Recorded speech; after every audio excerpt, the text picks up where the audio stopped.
এই যে ডাল পুরি করার জন্য একটু জিরে আর মৌরি শুকনো লঙ্কা একটু ভেজে নিয়েছি, এটা একটু গুঁড়ো করে নেব।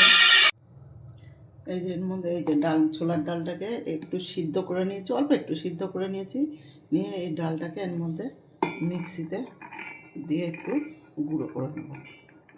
এই যে এবারে ডালটা গুঁড়ো করে নিয়েছি, এবারে এর মধ্যে একটুখানি পরিমাণ মতন লবণ দেব, দিয়ে এবার ডালটাকে মিক্সড করে নেব চেপে চেপে।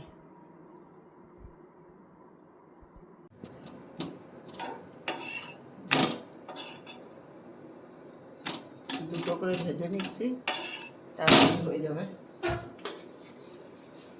এই যে মেয়ে এখন 8:30 ট্রেনটা ধরবে, মানে ডিম সিদ্ধ,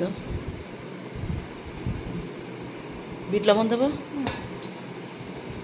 মনে হয়, এটার মধ্যে এটা একটু দিয়ে দিত মনে হয়, এই যে টক দইয়ের মধ্যে লবণ ছাড়া। লবণটা তুলে রাখবো কিসের জন্য? অল্প করে লবণ দেবো, এবার খেয়ে নে। এই দেখে শুনে ট্রেনে উঠিস। হ্যাঁ এসো, টাটা, সাবধানে যাস।